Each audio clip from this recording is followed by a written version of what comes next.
Hello students, कैसे हैं आप सब। इस वीडियो के अंदर मैं आपको डिस्कस करके दूंगी आपके फाइनेंशियल अकाउंटिंग का पेपर पैटर्न।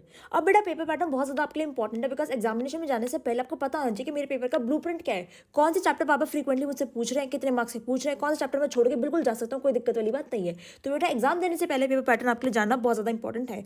अब ये जो वीडियो है ये बीकॉम ऑनर्स के स्टूडेंट के लिए रिलेवेंट है, क्योंकि बीकॉम प्रोग्राम के बच्चे के लिए मैंने वीडियो ऑलरेडी यूट्यूब पर डाल रखी है, तो वो बच्चे वो वहाँ से रेफर कर लेना। ये वीडियो जो है बीकॉम ऑनर्स के स्टूडेंट्स रेफर करेंगे। अब देखो बेटा मैंने क्या कर रखा है, मैंने आपके एनईपी के लास्ट 3 ईयर्स के पेपर को इवैल्यूएट किया है और उसके अंदर जो भी आपके पेपर पैटर्न में ड्यूरिंग द ईयर चेंजेस आए हैं वो सारे मैं आपको समझाती हूँ। देखो जो आपका एनईपी का फर्स्ट पेपर हुआ था उसके अंदर आपका जो क्वेश्चन नंबर 1 है उसके अंदर आपसे ट्रू फॉल्स पूछे गए थे, जो कि यूनिट 1 से थे और बेसिक आगे अकाउंटिंग की नॉलेज वहाँ पे यूज हुई थी। साथ साथ में इसके बी पार्ट के अंदर आपसे शॉर्ट नोट पूछे गए थे, जिसमें से कोई भी 3 शॉर्ट नोट में से आपको 2 करने थे और जो भी यूनिट 1 से ही पूछे गए थे। अब देखो इस पर्टिकुलर क्वेश्चन के अंदर आपको कोई भी इंटरनल चॉइस या फिर और पार्ट वाली चॉइस गिवन नहीं थी। अब वही चीज नेक्स्ट ईयर ऑन ईयर क्या हुई, आपका देखो नेक्स्ट एनईपी के पेपर के अंदर आपका जो क्वेश्चन नंबर 1 था, जो पहले ट्रू फॉल्स आता था, आपका ट्रू फॉल्स हो गया बेटा वाइप आउट। ट्रू फॉल्स अब नहीं आते, अब आपका सिंपल क्वेश्चन आते हैं थ्योरी के क्वेश्चन यूनिट 1 से, और पार्ट भी आपका एक्टिव हो गया और पार्ट के अंदर भी आपके थ्योरी के क्वेश्चन ही आ रहे हैं। तो आपके पास चॉइस आ गई कि अब मैं को ये कर सकता हूँ या फिर मैं ये कर सकता हूँ। अब एक चीज फोकस करने वाली बात क्या है कि आपका जो एक क्वेश्चन आ रहा है एक, इसके अंदर आपसे अकाउंटिंग प्रिंसिपल्स के बारे में पूछा जा रहा है कि भाई बताओ कौन सा अकाउंटिंग प्रिंसिपल लग रहा है, तो उसको एक बार अच्छे से करके जाना। अब बात करते हैं एनपी के थर्ड पेपर के अंदर, तो इसके अंदर भी वही आपका सेम पैटर्न जो है बेटा फॉलो हो रहा है, जिसके अंदर आपका थ्योरी का क्वेश्चन आ रहा है, अकाउंटिंग प्रिंसिपल आपसे पूछे गए हैं एंड अगेन आपका थ्योरी का क्वेश्चन आ रहा है और पार्ट के अंदर भी मार्क्स की बाइफिकेशन चेंज हो सकती है। पर मैम एक चीज क्लियर होगी कि आप ट्रू फॉल्स नहीं पूछेंगे, मुझसे डायरेक्ट क्वेश्चन पूछने वाले थ्योरी के, और जिसके अंदर मेरे को यूनिट 1 अपनी अच्छे से करके जाननी है, जो कि मेरी पूरी 18 मार्क्स की शॉर्ट मेरे साथ आने वाली है, और साथ साथ में मुझे अपना फोकस अकाउंटिंग प्रिंसिपल्स के ऊपर भी करके जाना है। Very good. अब आ जाओ क्वेश्चन नंबर 2 पे। क्वेश्चन नंबर 2 आपके एनपीपी के फर्स्ट पेपर में कैसा आया था, आपका AS2 इन्वेंट्री का प्रैक्टिकल आया था और AS10 पीपी का प्रैक्टिकल आया था। ठीक है जी।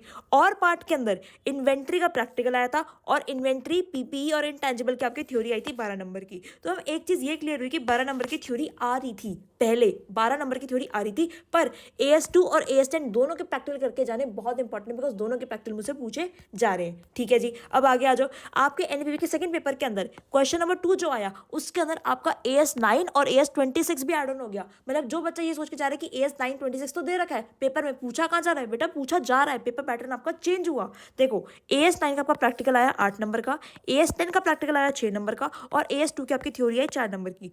और पार्ट के अंदर अगर आप देखोगे तो AS26 का प्रैक्टिकल भी आया 8 नंबर का, AS2 का प्रैक्टिकल आया 6 का और AS9 का प्रैक्टिकल आया 4 नंबर का। इसका मतलब मैम मेरे को ये चीज समझ में आ गई कि AS9 और 26 इनके भी मुझे प्रैक्टिकल करके जाने होंगे, क्योंकि पेपर में आ सकते हैं, पेपर पैटर्न मेरा चेंज हो चुका है। अब बात करते हैं थर्ड पेपर की। एनबीए के थर्ड पेपर के अंदर देखो आपका जो क्वेश्चन नंबर 2 है इसके अंदर आपकी AS9 की थ्योरी आई, AS10 का प्रैक्टिकल आया और AS2 का आपका अगेन प्रैक्टिकल आया है। अब बेटा इसके और पार्ट को समझ लो, AS26 का प्रैक्टिकल, 10 का प्रैक्टिकल, 9 का प्रैक्टिकल। तो हम एक चीज अब ये क्लियर हो गई कि मुझे क्वेश्चन 2 अटेम्प्ट करने के लिए AS2, AS26, AS9 और AS10 चारों के प्रैक्टिकल आने चाहिए। थ्योरी थोड़ी ऊपर नीचे आती है, मेरे को 2 की 9 की थोड़ा थोड़ा थ्योरी रफ वे में पढ़ के चलना, पर अगर आपको प्रैक्टिकल आते हैं तो आप क्वेश्चन अटेम्प्ट कर सकते हो। ठीक है जी। अब आज आपके क्वेश्चन नंबर 3 पे, जब आपका क्वेश्चन नंबर 3 आ रहा है बेटा, वो किसके ऊपर आ रहा है, फाइनल अकाउंट्स और NPO। या तो फाइनल अकाउंट कर ले या फिर NPO कर ले, और फाइनल अकाउंट शॉर्ट आपका 18 नंबर का आ रहा है और NPO आपका 6+6+6 की बाइफिकेशन के अंदर आ रहा है। ये आपका फर्स्ट पेपर था। अब आ जाओ सेकंड पेपर के अंदर, आपका जो क्वेश्चन नंबर 3 है अगेन फाइनल अकाउंट 18 नंबर का और NPO जो उसका प्रैक्टिकल आपका 6+6+6 की बाइफिकेशन के अंदर आ रहा है। ठीक है जी। अगेन आपके थर्ड पेपर के अंदर फाइनल अकाउंट 18 नंबर का और NPO 6+6+6 की बाइफिकेशन में आ रहा है। तो हमें एक चीज क्लियर होगी कि क्वेश्चन नंबर 3 के अंदर तो NPO मेरे से 3 बार पूछा जाएगा, NPO के 3 क्वेश्चन अटेम्प्ट करने पड़ेंगे और फाइनल अकाउंट का एक ही बड़ा क्वेश्चन आएगा 18 नंबर का। तो अब मेरी चॉइस के ऊपर है कि या तो मैं अच्छे से फाइनल अकाउंट ही कर जाऊं या फिर मैं NPO कर जाऊं। जो मुझे आसान लगता है मैं एक चैप्टर करके जाऊंगा और एक चैप्टर बिल्कुल छोड़ के जा सकता हूं, कोई दिक्कत वाली बात है ही नहीं। ठीक है जी। अब आ जाओ अपने क्वेश्चन नंबर 4 पे।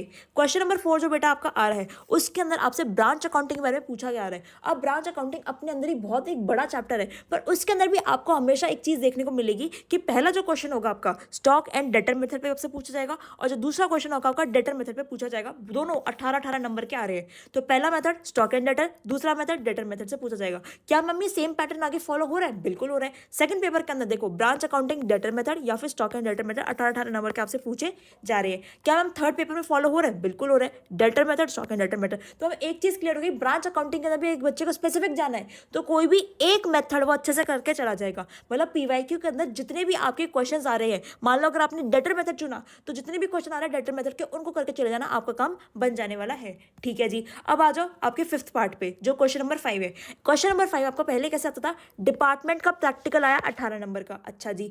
AS19 लीज की थ्योरी आई 6 नंबर की और लीज का प्रैक्टिकल आया 12 नंबर का। इसका मतलब डिपार्टमेंट और लीज में पहले चॉइस आई थी, पहले डिपार्टमेंट और लीज के अंदर चॉइस आई थी। ठीक है। अब क्या हुआ सेकंड पेपर के अंदर उन्होंने क्या किया, क्वेश्चन नंबर 5 में लीज का प्रैक्टिकल दिया 8 नंबर का, डिपार्टमेंट का प्रैक्टिकल दिया 10 नंबर का, और के अंदर डिपार्टमेंट का प्रैक्टिकल दिया 8 नंबर का और लीज का प्रैक्टिकल दिया 10 नंबर का। इसका मतलब मैम जो पहले मेरे पास ऑप्शन अवेलेबल था कि डिपार्टमेंट करके जाओ या लीज करके जाओ, वो ऑप्शन हो गया बंद, पेपर पैटर्न हो गया चेंज, और अब आपको डिपार्टमेंट और लीज दोनों ही करके जाने और दोनों के प्रैक्टिकल पे फोकस करके जाना है। अब देखो आपके थर्ड पेपर में क्या हुआ, देखो क्वेश्चन नंबर 5 पे लीज का प्रैक्टिकल आया, डिपार्टमेंट का प्रैक्टिकल आया, डिपार्टमेंट का प्रैक्टिकल आया, लीज का प्रैक्टिकल और हल्का सा पार्ट थ्योरी का आपसे पूछ लेगा। तो इसका क्रक्स क्या है? क्रक्स बेटा ये है कि आपको डिपार्टमेंट और लीज दोनों ही करके जाने, पर ज्यादा फोकस आपको थ्योरी के ऊपर नहीं, आपको प्रैक्टिकल के ऊपर करना है। ठीक है जी। अब मैंने आपसे पांचों के पांचों क्वेश्चन डिस्कस कर लिए जो आपके पेपर में आने हैं। तो अब मुझे बता दो कि थ्योरी की वेटेज क्या है। अगर मैं सिर्फ ये सोच कर जाऊँ कि मैं सिर्फ थ्योरी ही करके जाऊंगा तो मैं कितने नंबर ला सकता हूँ? बेटा जब आपका पहला एनईपी का पेपर आया था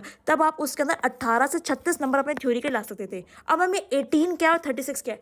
जो बच्चा सिर्फ ये सोच के जाता है कि भाई मेरे को तो सिर्फ थ्योरी ही अटेम्प्ट करने, मुझे तो कुछ आता ही नहीं प्रैक्टिकल, तो बेटा मैक्सिमम वो 36 नंबर का पेपर अटेम्प्ट करके आ सकता था। पर जो बच्चा इस माइंडसेट से जाता है कि भाई मेरे को तो प्रैक्टिकल ही करना है, मेरे को थ्योरी तो आती ही नहीं है, तो उसको बेयर मिनिमम 18 नंबर की थ्योरी तो अटेम्प्ट करके आनी ही थी। अब ये चीज आगे जाके आपके ऑनर्स पेपर के अंदर रिड्यूस हो गई, थ्योरी की वेटेज आपकी रिड्यूस हो गई। अब देखो सेकंड पेपर में क्या हुआ, थ्योरी आपकी 18 से लेकर 22 नंबर तक की आ गई। जो बच्चा ये सोच कर जाएगा कि मैं सिर्फ थ्योरी ही करके जाऊंगा, सिर्फ 22 नंबर ला सकता है अपने पेपर के अंदर, सिर्फ 22 नंबर का पेपर अटेम्प्ट करके आ सकता है। और जो बच्चा सिर्फ प्रैक्टिकली फोकस होकर जाएगा तो उसको 18 नंबर की थ्योरी करके आनी ही पड़ेगी, जो कि यूनिट 1 से आती है।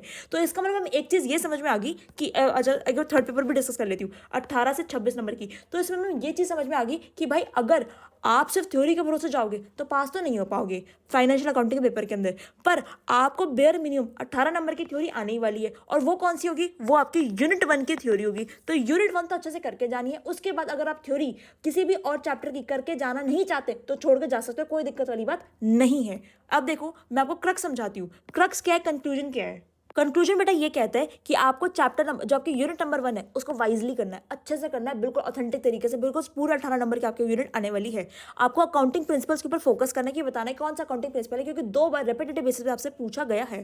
पॉइंट नंबर 2, एनपी और फाइनल अकाउंट में से कोई भी एक चीज कर लो, कोई दिक्कत वाली बात नहीं है। ब्रांच अकाउंट के अंदर स्टॉक एंड डेटर मेथड या फिर डेटर मेथड के एक कर लो, कोई दोनों में से कोई दिक्कत वाली बात नहीं है। अब लीज और डिपार्टमेंट दोनों के प्रैक्टिकल करने बहुत ज्यादा जरूरी है, बिकॉज कोई चॉइस आई नहीं रही, डिपार्टमेंट और लीज में कोई चॉइस ही नहीं है, आपको प्रैक्टिकल दोनों के करके आने चाहिए। उसके बाद आपको बेटा यूनिट 1 की थ्योरी पे फोकस करना है। अगर आपको लगता है कि मैम और यूनिट्स की मेरे को थ्योरी नहीं हो पा रही, नहीं जम रही, कोई बात नहीं, कोई लॉस नहीं होगा आपका, आपको प्रैक्टिकल आना चाहिए, बिकॉज आप ऑनर्स के बच्चे को फोकस करते हैं कि भाई आपको प्रैक्टिकल नॉलेज ज्यादा हो, थ्योरी में आपको नंबर ना वो कम देना चाहते हैं, समझ रहे हो? तो इसीलिए आपको यूनिट 1 पे फोकस करना है, उसकी थ्योरी के ऊपर मेजरली। बाकी किसी और यूनिट की आपको थ्योरी छोड़ के भी जाने, कंप्लीटली छोड़ के चले जा सकते हैं, कोई दिक्कत वाली बात नहीं है। और सिक्स्थ एंड इंपॉर्टेंट बात बेटा, एटलीस्ट अगर लगता है ना इस पॉइंट ऑफ टाइम पे मैम मुझसे कुछ नहीं हो रहा, मुझे कुछ समझ नहीं आ रहा, बेटा एक काम कर ले, फॉर्मेट्स, आइटम और फॉर्मूलाज को लर्न कर ले, बिकॉज फाइनेंशियल अकाउंटिंग का पेपर है, अकाउंटिंग का पेपर है, स्टेप मार्किंग होती है। तो अगर नहीं भी आता ना तो छोड़ के नहीं आना, कुछ ना कुछ बना के आना। जैसे कि मैं आपको समझाऊं, मैम मेरा फाइनल अकाउंट है तो आपको पता है 3 चीजें बनती है, ट्रेडिंग, पीएनएल, बैलेंस शीट। अरे भाई स्टेप मार्किंग होती है, एटलीस्ट अपने फॉर्मेट्स तो बना के रख, याद तो करके रख। ब्रांच अकाउंटिंग है मैम, ब्रांच अकाउंट का फॉर्मेट तो याद रख, कौन कौन सी आइटम उसके अंदर जाएंगी वो तो लिख कर आ। फॉर्मुलाज अगर है, मान लो लीज का फॉर्मुला है तो लीज के फॉर्मुलाज तो याद रख। तो वही चीज है बेटा कि अगर इस पॉइंट ऑफ टाइम पे आपको लगता है कि मैम ये पर्टिकुलर चैप्टर मैं नहीं कर पा रहा हूँ, तो एटलीस्ट उसका इतना कर लो कि स्टेप मार्किंग के अंदर उसका आपको कुछ नंबर मिल जाए।